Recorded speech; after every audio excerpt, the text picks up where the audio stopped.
you are to think of countries like Japan, what made Japan, the country as small as it is, it managed to come out after the bombardment of Nagasaki and Hiroshima.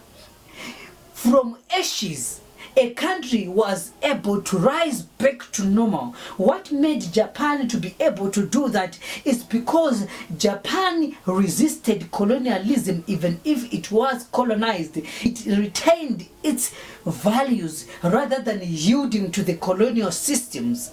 So in Africa, the best problem that we have today is simply because the colonial system came and gave us their kind of education, and we yielded to their systems and we totally forgot our systems. Open my eyes, open my eyes, open my eyes, I want to see.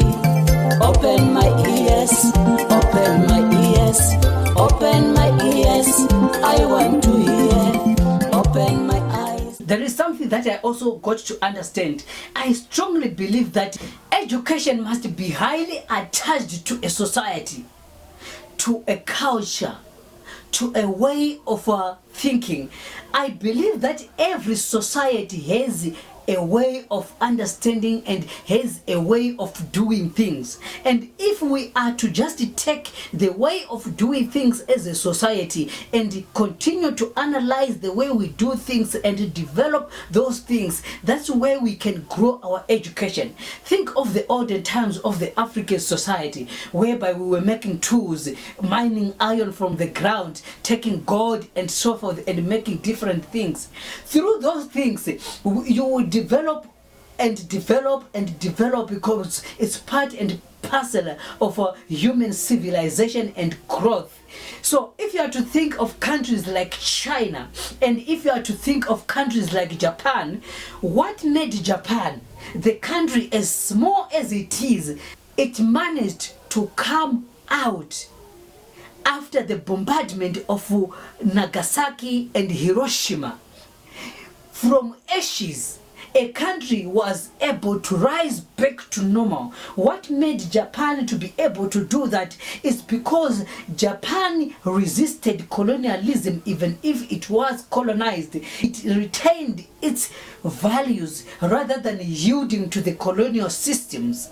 So in Africa, the best problem that we have today is simply because the colonial system came and gave us their kind of education, and we yielded to their systems and we totally forgot our systems. There is nothing wrong with being colonized anyway, but I believe that there is everything wrong with forgetting yourselves, because when you forget yourself, you no longer know your cultural values, you no longer know the ideas that got you to where you were or where you are, and by the end of the day, you ultimately try to concentrate on foreign ideas whose roots you don't know, and to take those foreign ideas and grow them to get yourself to somewhere. It's very difficult because you don't know the very first principles that are the building blocks of a particular idea. So what Japan did is they resisted colonial systems. They focused on themselves. Then they took their ideas and they also joined their natural or cultural ideas or societal ideas, and also incorporated and joined them with the ideas that came with the colonial system. And after that, they were able to build their nation and go to the extent of who they are. And Japan today, as we are speaking, is the third largest economy in the world, yet it is a very, very, very tiny country.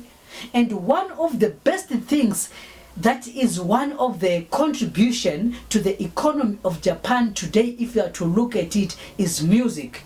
Why it is like that? Because Japan is a producer of its own music and its own cultural value music, and the people in Japan, they are very good at supporting their own and supporting their music, and today that is why they are as big as they are.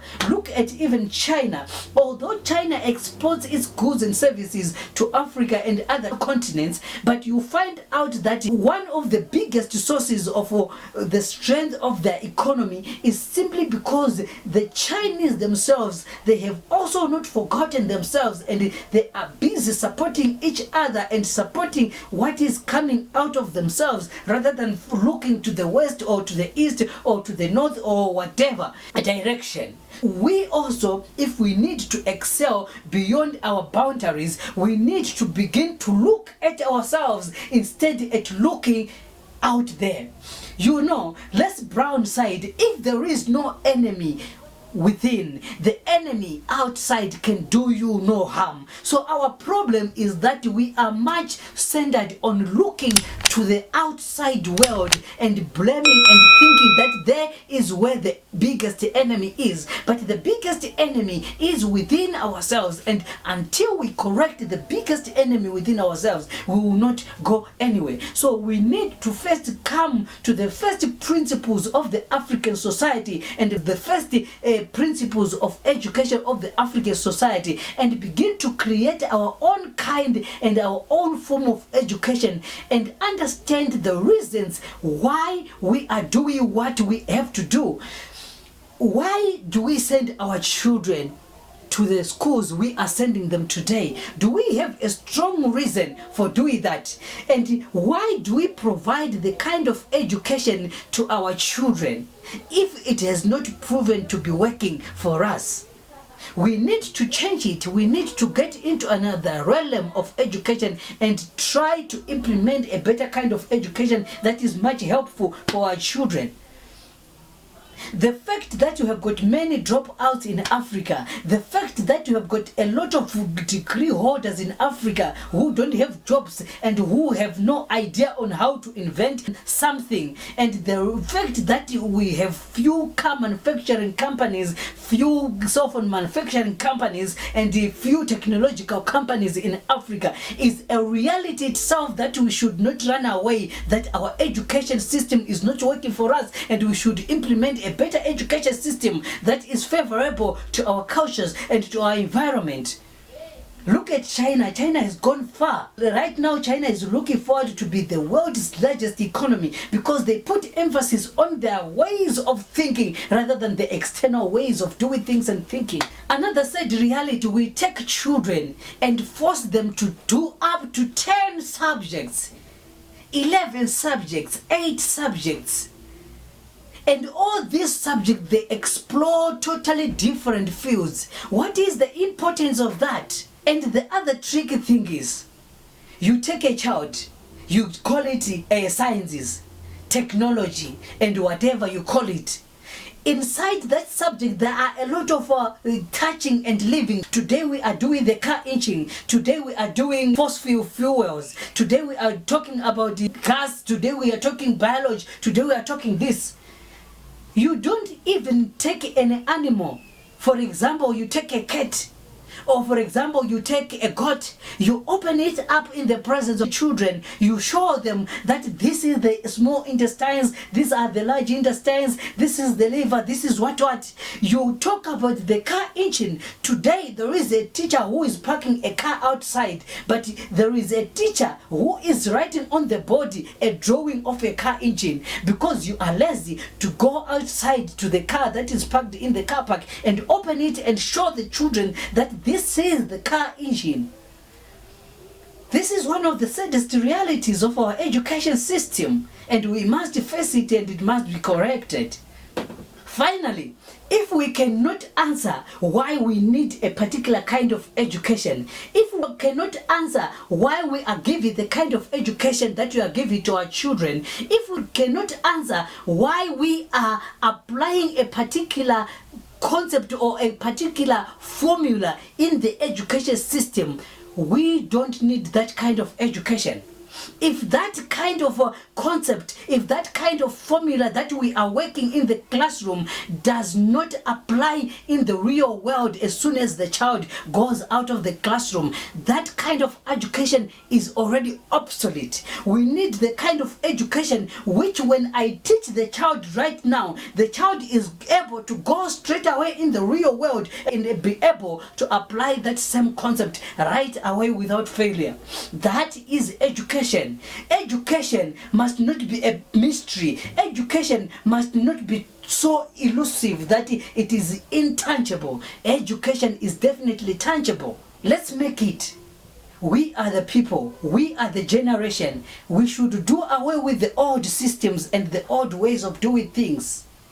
Gone are the days where a certain minority has to control what you have to do. Each and everyone out there, you are an inventor. You are able to take your ideas out and begin to implement something that you are dreaming right away.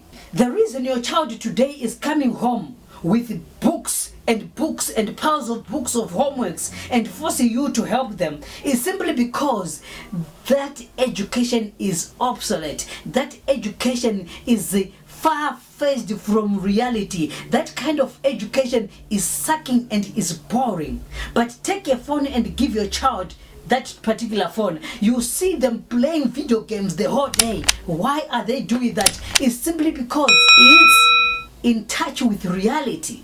So why can't you teach your child to begin to be able to create their own video games and be able to play their own video games? Why can't you teach your child to begin to make their own toys rather than to buy toys from the shops and use the toys that they got from overseas? The same toys that are manufactured or made by the same child of your age who is playing with them. It's a sad reality that we are faced with today, and it needs to be changed. Education is a disease. Education needs to be healed today. Open my eyes.